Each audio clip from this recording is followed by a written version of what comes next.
आप देख रहे हैं चैनल आवाज की दुनिया और अब रुक करते हैं चित्तौड़गढ़ की ओर। हमारे देश की सर्वाधिक लोकप्रिय नेता आदरणीय प्रियंका जी से अनुरोध करूंगा, आप पधारें, अपना उद्बोधन, अपना आशीर्वचन प्रदान करें। आदरणीय प्रियंका जी, जोरदार तालियां बजाकर स्वागत करें।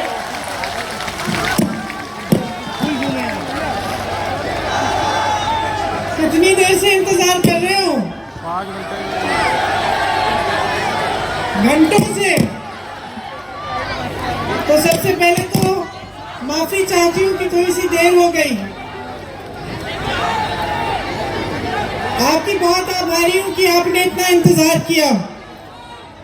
श्री अशोक गहलोत जी, श्री सुरेंद्र जड़ावत जी, श्री उदयलाल आंजना जी, श्री राजेंद्र सिंह बिहुड़ी जी, श्री शंकरलाल बैरवा जी, श्री बद्रीलाल जाट जी, श्री भेरूलाल चौधरी जी, श्री संदीप शर्मा जी, श्री प्रीति शक्तावत जी, आप सबका इस सभा में बहुत बहुत स्वागत।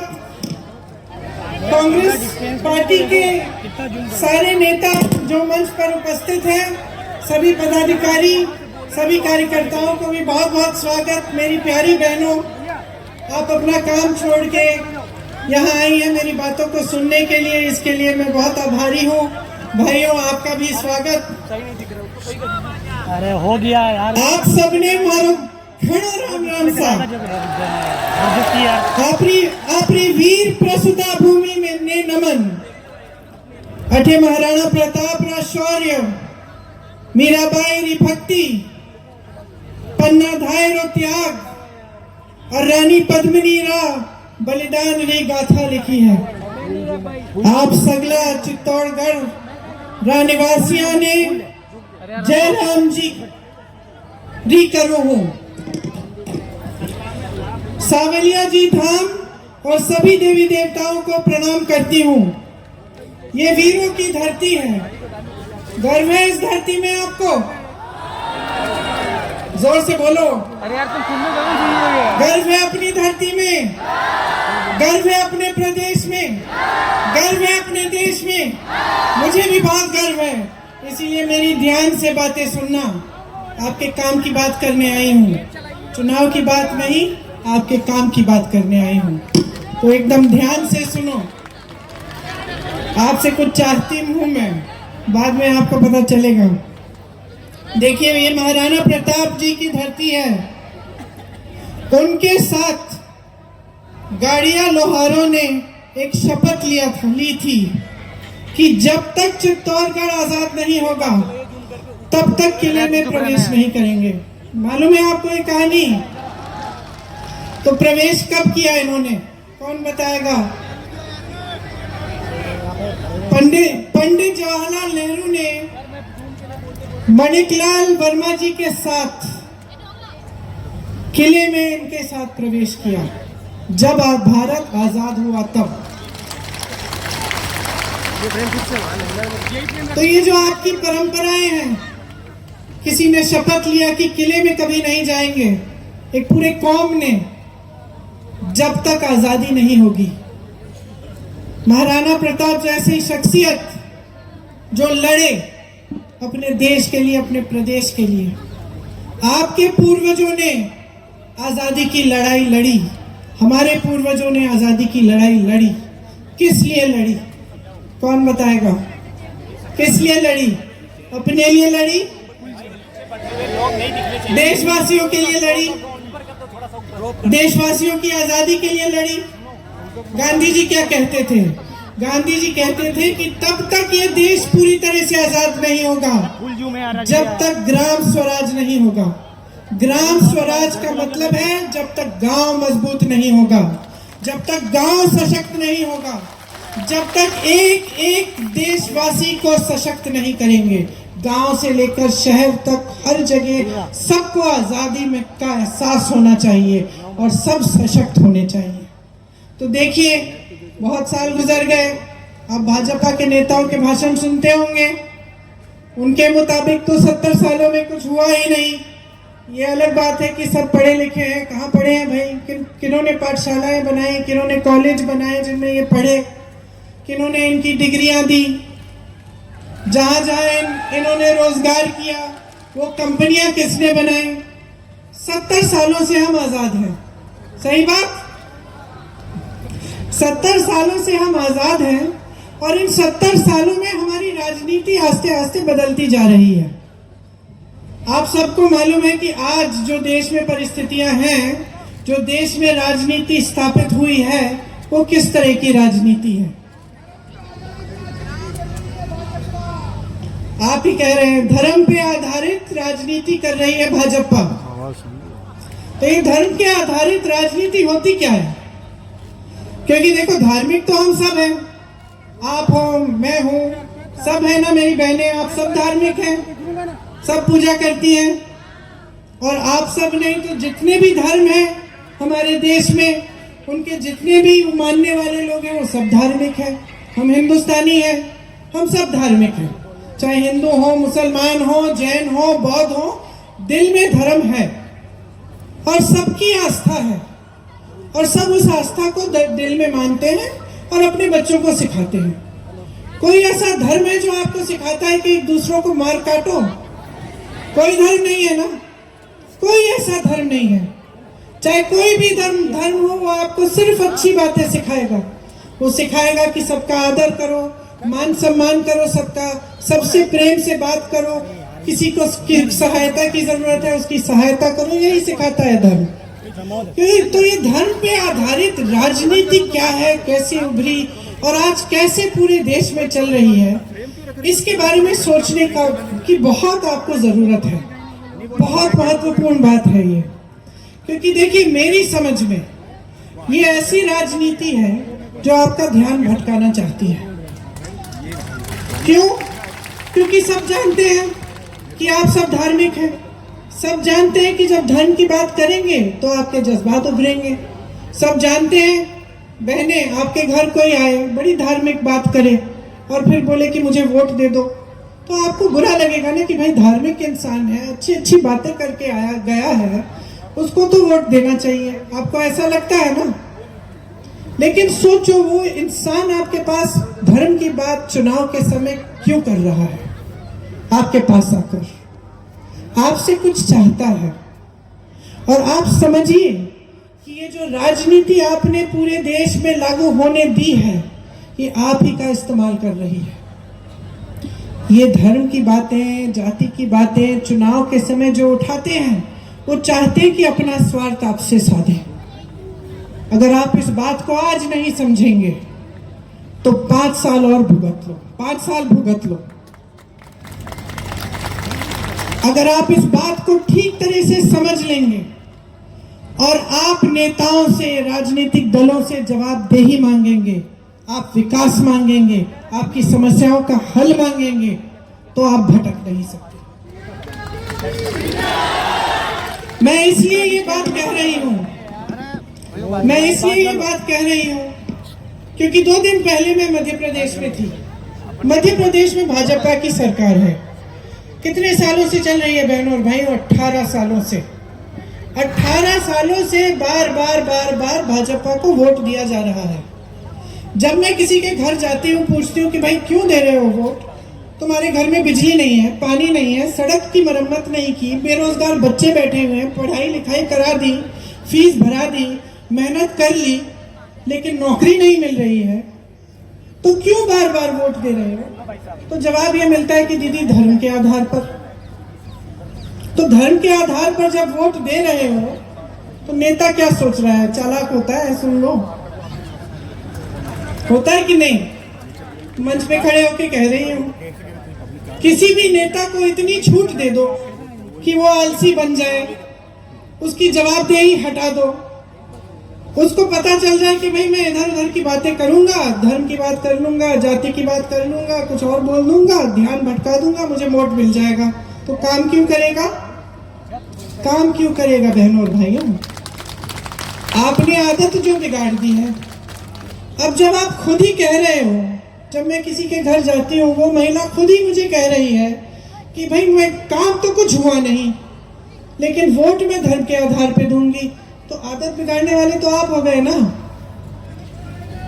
इस बार मत बिगाड़ना। ये जो आपकी जो परंपरा है ना, कि मैंने सुना है कि भाई राजस्थान में एक बार ये सरकार एक बार वो सरकार, एक तरह से ठीक है, समझ में आती है परंपरा, लेकिन इस बार परंपरा को पलटो, नहीं तो जो मध्य प्रदेश में 18 सालों से चल रहा है वो यहाँ हो जाएगा। और मैं आपको बताना चाहती हूँ कि क्या चल रहा है। सुनिए, मैं गहलोत जी से हेलीकॉप्टर में पूछ रही थी कि गहलोत जी, आपके राज्य में कितने रोजगार दिलवाए आपने? तो उनके साथी थे, उन्होंने कहा 3 लाख। गहलोत जी ने मुझे कहा, देखो 2 लाख तो हमने दिलवाए हैं और जो 1 लाख और है वो दिलवाने के प्रोसेस में है। तो ठीक है, 2 लाख मानते हैं। अब कोई मुझे बता सकता है कि मध्य प्रदेश में भाजपा की सरकार ने 3.5 सालों में कितने रोजगार दिलवाए होंगे? कितने? 1,50,000, 10,000, 5,000, 21 3.5 सालों में 21 रोजगार। क्यों? क्योंकि एहसास हो गया है कि हमें रोजगार के मामले पे तो वोट मिलेंगे नहीं, हमें धर्म पे मिलेंगे, तो हमें रोजगार दिलवाने की क्या जरूरत है। अब मुझसे पूछिए कि मध्य प्रदेश में जहां भाजपा की सरकार है कितनी पाठशालाएं खुली होंगी? पूछिए। हाँ, 7,000 से अधिक पाठशालाएं बंद हो चुकी हैं, बंद। और यहां पूछ रही थी मैंने कहा हर जिले में इंग्लिश मीडियम स्कूल है? उन्होंने कहा जिले में क्या दीदी, जिले में क्या, गांव में खोल लिए हमने।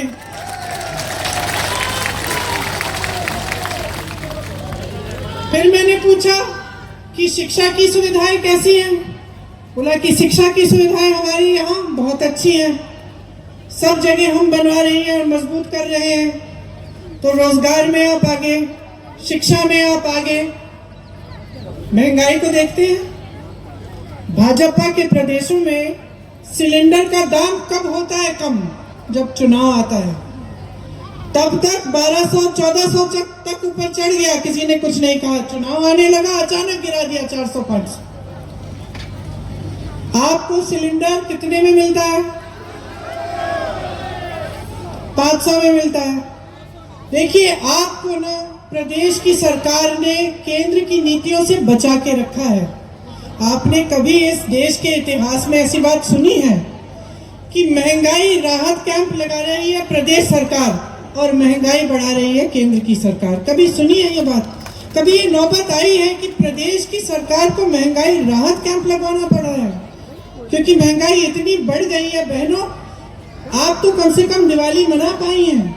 मध्य प्रदेश की जो मेरी बहनें हैं रोती हैं जब दुकान जाना पड़ता है, धनतेरस के लिए बर्तन खरीदने पड़ते हैं, जब लिपाई पुताई कर रही है घर की, किसी के लिए, बच्चों के लिए नए कपड़े खरीदने, दिए खरीदने, कोई पटाखा मांग रहा है बच्चा, कर नहीं पाती हैं बहनें। अगर वो बाजार जाती हैं और सोचती हैं कि खाना बनाना पड़ेगा, परोसना पड़ेगा, दिवाली पे मेहमान आएंगे, तो घबराहट होती है दिल में। और यहाँ महंगाई के राहत के कैंप इसलिए लगाए गए ताकि आपको इस महंगाई से जितना हम बचा सकते थे, हमारी सरकार ने बचाने की कोशिश की।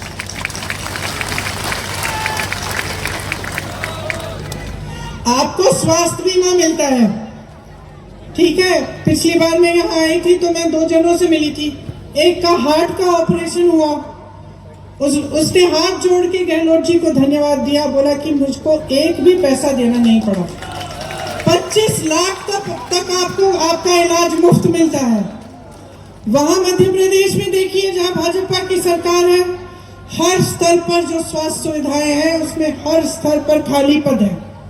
खाली पद है, ये नहीं है कि नौजवान नहीं है जो पढ़े लिखे हैं, उन पदों को भरा ही नहीं जा रहा है। तो जहां जहां ये लोग आपके लिए काम कर सकते थे उन्होंने किया नहीं।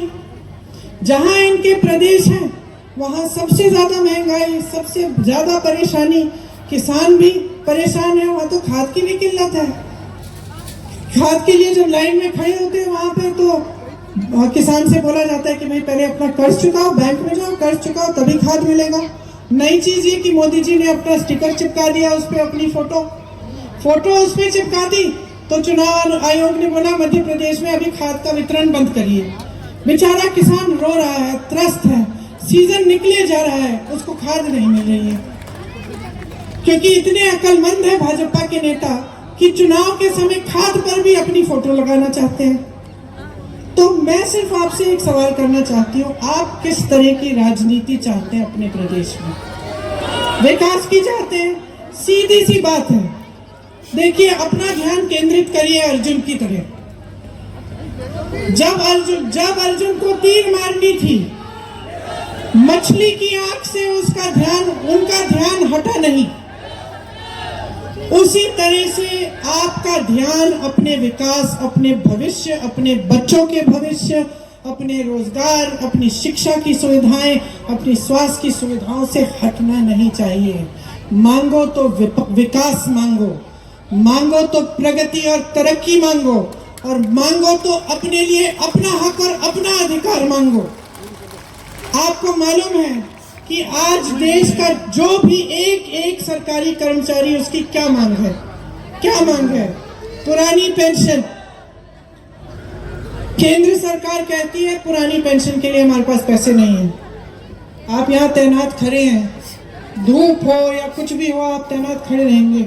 आप 20 सालों के लिए नौकरी करते हैं, देश की सेवा करते हैं, हर महीने आपसे पेंशन काटा जाता है। आप सिर्फ यही कह रहे हैं ना कि जो मैंने काम किया 20 सालों के लिए, जो मेरा पेंशन आपने काटा मेरे हाथों में दे दो, मैं खुद हिफाजत कर लूंगा। आप यही कह रहे हैं। आपको घबराहट है कि कहीं उसका निवेश कहीं गलत जगह कर लिया और गवा दिए आपके पैसे, तो आपकी 20 साल की जो आपकी मेहनत थी उसका क्या होगा? आप जब सरकारी रोजगार ढूंढने निकले थे, जब आप नौजवान थे, तो इसलिए ढूंढने निकले थे कि आपके दिल में यह था कि भाई सरकारी रोजगार है तो सुरक्षा मिलेगी, बाद में भी 20 साल बाद भी मुझे पेंशन मिलेगा। तो आपकी ये एक ही मांग है। कोई सुनवाई हो रही है आपकी? केंद्र की जहां केंद्र की सरकार हो, भाजपा की, प्रदेश की हो, जहां भाजपा की सरकार है, कहते हैं पैसे नहीं। किसान की क्या मांग है? किसान राहत चाहता है। यहाँ गहलोत जी की सरकार, कांग्रेस की सरकार ने कर्ज माफ किए, चाहे 14,000 करोड़, 1400 कितना, 15,000 करोड़ के कर्ज माफ किए किसानों के, ताकि आपकी सहायता हो जाए। जितने संकटों का आप सामना कर रहे हैं उनमें आपको मदद मिल जाए। आपने 1.5 साल पहले देखा, देश का किसान आंदोलन कर रहा था। उस समय में यूपी में काम कर रही थी, दिल्ली में लाखों किसान बैठे हुए थे महीनों के लिए। सर्दी थी, पानी नहीं था, बिजली नहीं था, सैकड़ों किसान शहीद हो गए।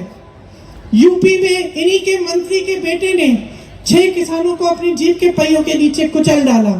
वो मंत्री उनके साथ मंच पे बैठता था, कुछ नहीं किया। कोई सुनवाई नहीं थी बहनों और भाइयों। सुनवाई कब हुई? जब चुनाव आया। यूपी का चुनाव आ रहा था, अचानक काले कानून वापस ले लिए, तभी सुनवाई हुई। तब तक किसान की कोई सुनवाई नहीं थी, सरकारी कर्मचारी की कोई सुनवाई नहीं है। महिलाओं की 18 सालों से सरकार है मध्य प्रदेश में भाजपा की, महिलाओं की कोई सुनवाई नहीं, असुरक्षित हैं। वहां पे तमाम घिनौने जो हरकतें हैं वो सब हो जाती हैं, सुरक्षा नहीं होती है महिलाओं के लिए। लेकिन उनके लिए कोई स्कीम नहीं निकाली, उनकी राहत के लिए कोई स्कीम नहीं निकाली।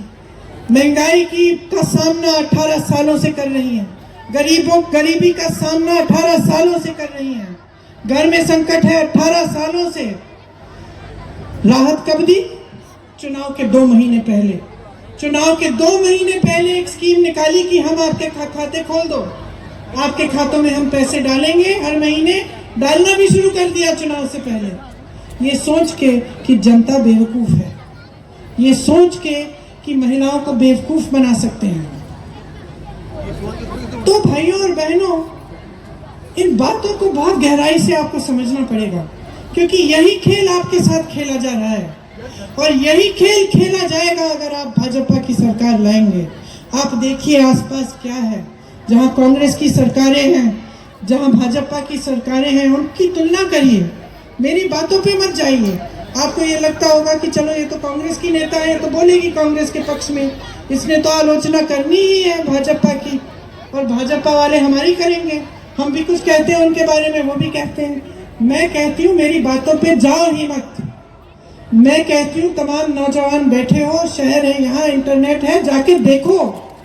जो छत्तीसगढ़ में तुम्हारे दोस्त हैं या मध्य प्रदेश में है या हिमाचल में है, वहाँ पूछो। अपनी यहाँ राजस्थान की स्थिति देखो, आपकी क्या स्थिति है। यहाँ आपको राहत मिल रही है, यहाँ किसान के कर्ज माफ हुए हैं, यहाँ पुरानी पेंशन की स्कीम लागू भी है, और हम ये भी कह रहे हैं कि हम इसको एक कानून बनाएंगे। यहाँ महिलाओं के लिए कितने काम किए हैं, ये सब चीजें हुई हैं आपके आंखों के सामने, आपका अनुभव रहा है। तो आप अपने अनुभव पर जाओ, अपने विवेक पर जाओ, लेकिन एकदम आके खोल के अपना वोट डालो। आज भाजपा, राजस्थान की जो भाजपा है एकदम बिखरी हुई है। मोदी जी इतना दौरा कर रहे हैं, इतने भाषण देते हैं, कहाँ की बातें करते हैं, विकास की तो नहीं करते। आपको कभी ये मिसाल नहीं देंगे कि मध्य प्रदेश में देखो हमने कितना काम किया। मैं यहाँ खड़ी होकर दे सकती हूँ, मैं कह सकती हूँ कि अपने प्रदेश में कितना हुआ है, छत्तीसगढ़ में क्या हुआ है, राजस्थान में कितना हो रहा है। वो नहीं कह सकते। वो कभी लाल, कभी पीली, कभी नीली डायरी की बात करते हैं कि नहीं? कहते हैं कि वैसी डायरी मिल गई। क्या खोज रहे थे वो?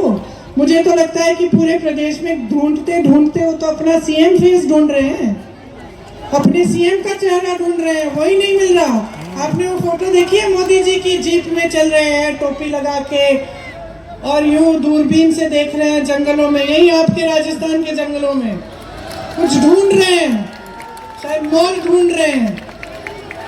दूरबीन भेज दें उन्हें, दूरबीन भेज देते हैं, अपना सीएम का चेहरा भी ढूंढ लें, क्या पता दूरबीन से देखे तो मिल जाए। जितने भी उनके बड़े बड़े नेता थे सबको परे कर दिया, राजस्थान आकर अपने नाम पर वोट मांग रहे हैं। ये नौबत हो चुकी है उनकी, अपने नाम पर वोट ऐसे मांग रहे हैं जैसे प्रधानमंत्री पद छोड़ के यहाँ आके सीएम बनेंगे।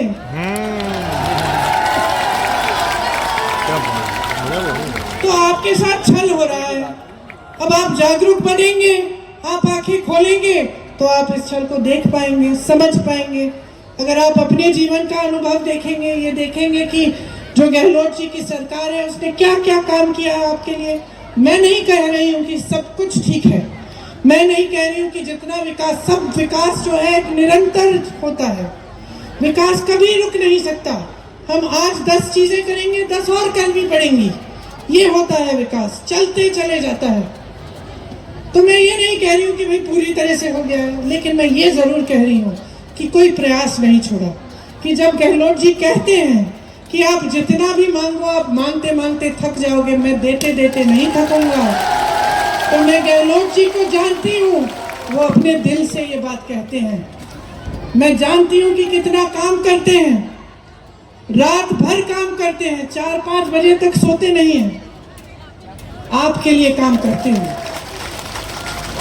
तो आपको कौन सी राजनीति चाहिए, आपको कैसी सरकार चाहिए, आप जब इसको चुनने जाएंगे तो आप देखिए, मैं जो कह रही थी आपसे मांगने आई हूँ, मैं आपकी जागरूकता मांगने आई हूँ, वोट नहीं मांगने आई हूँ, मैं जागरूकता मांगने आई हूँ।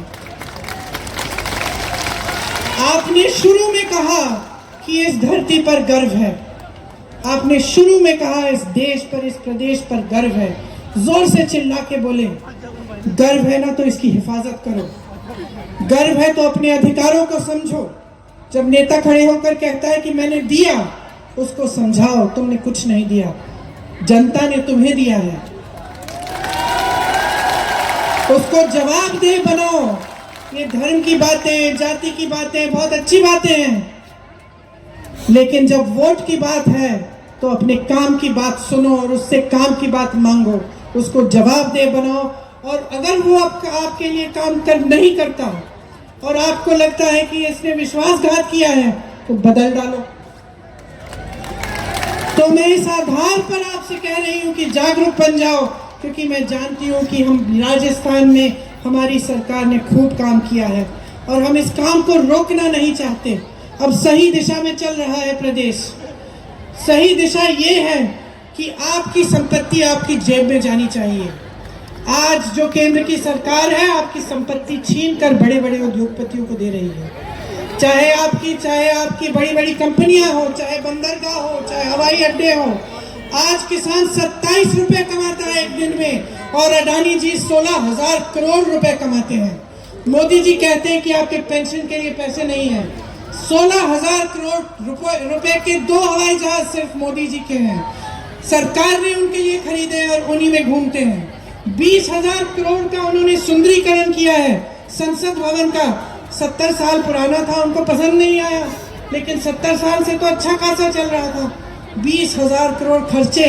जिस समय उन्होंने कहा कि 20,000 करोड़ रुपए खर्चेंगे संसद भवन के सुंदरीकरण के लिए, मालूम है आपको क्या था? कोरोना था। लोग ऑक्सीजन के लिए तरस रहे थे, मर रहे थे सड़कों पे, और ये सोच रहे थे सुंदरीकरण के लिए पैसे देने के लिए। और एक बात और बता देती हूँ, उस समय उत्तर प्रदेश के किसानों का जो गन्ना का बकाया था 15,000 करोड़ रुपए था भाइयों। 15,000 करोड़ का बकाया, और सरकार कह रही थी तुम्हें नहीं दे सकती, और हजारों करोड़ रुपए माफ करते हैं अपने बड़े बड़े उद्योगपति मित्रों को। तो ये सरकार छोटे जो उद्योगपति हैं, छोटे जो कारोबार चलाते हैं, ये दुकानदार हैं जो मेहनत करते हैं ईमानदारी से दिन रात, उन पे क्या, उनको क्या मिला? जीएसटी मिली, नोटबंदी मिली। आप लोग देशभक्त हो, सब देशभक्त हो, आप कतार में खड़े हो गए। उसके बाद कोरोना है, आपको कोई राहत नहीं मिली। तो बड़े बड़े उद्योगपतियों को सहारा, सहायता, कर्ज माफ, देश के बंदरगाह, देश के हवाई अड्डे, और आपके बारे में कौन सोचेगा? तो आप सोच लीजिए, अपने पैरों पे खड़ा होना है, अपना भविष्य मजबूत बनाना है, अपने आप को सशक्त बनाना है, तो कांग्रेस की सरकार को जिताओ, 5 साल और दो। कुछ घोषणाएं हैं कि अगर सरकार वापस आएगी तो 1 करोड़ परिवारों को 500 रुपए में जो सिलेंडर मिलेगा, महिला मुखिया को 10,000 रुपए सालाना मिलेंगे, 2 रुपए प्रति किलो गोबर को खरीदा जाएगा ताकि आवारा की पशु की जो समस्या है ये कम हो जाए। सरकारी कॉलेज के पहले साल में विद्यार्थियों को लैपटॉप और टैबलेट मिलेगी, या लैपटॉप या टैबलेट। प्राकृतिक आपदा से पीड़ित परिवारों को 15 लाख तक की बीमा मिलेगी। हर छात्र को अंग्रेजी मीडियम की शिक्षा का गारंटी होगा, और जो ओपीएस है, जो पुराना पेंशन है, उसको हम एक कानूनी गारंटी बनाएंगे। तो देखिए, भाजपा बिखरी हुई है, हम एकजुट होकर लड़ रहे हैं। हमारा एक एक नेता आपके लिए समर्पित है। सही तरह की राजनीति अपने प्रदेश में है, उसको कामयाब करो, उसको 5 साल और दो ताकि आपका प्रदेश आगे बढ़ता चले जाए और रुके नहीं। मैं जानती हूँ कि अगर आप अपने विवेक के इस्तेमाल को करेंगे और आप समझदारी से सोच समझ के अपना वोट डालेंगे और वोट अपने ही पक्ष में डालना चाहेंगे, तो आप कांग्रेस के हर उम्मीदवार को भारी बहुमत से जिताएंगे। आपको बहुत बहुत धन्यवाद देती हूँ। थोड़ा जल्दी बोली हूँ आज, क्योंकि मैं जानती हूँ आप बहुत समय से इंतजार कर रहे हैं। तो आप सबको बहुत बहुत शुभकामनाएं और बहुत बहुत धन्यवाद कि आपने मेरा इंतजार किया, ध्यान से मेरी बातों को सुना। एक बार मेरे साथ बोलो, जय हिंद, जय हिंद, जय हिंद।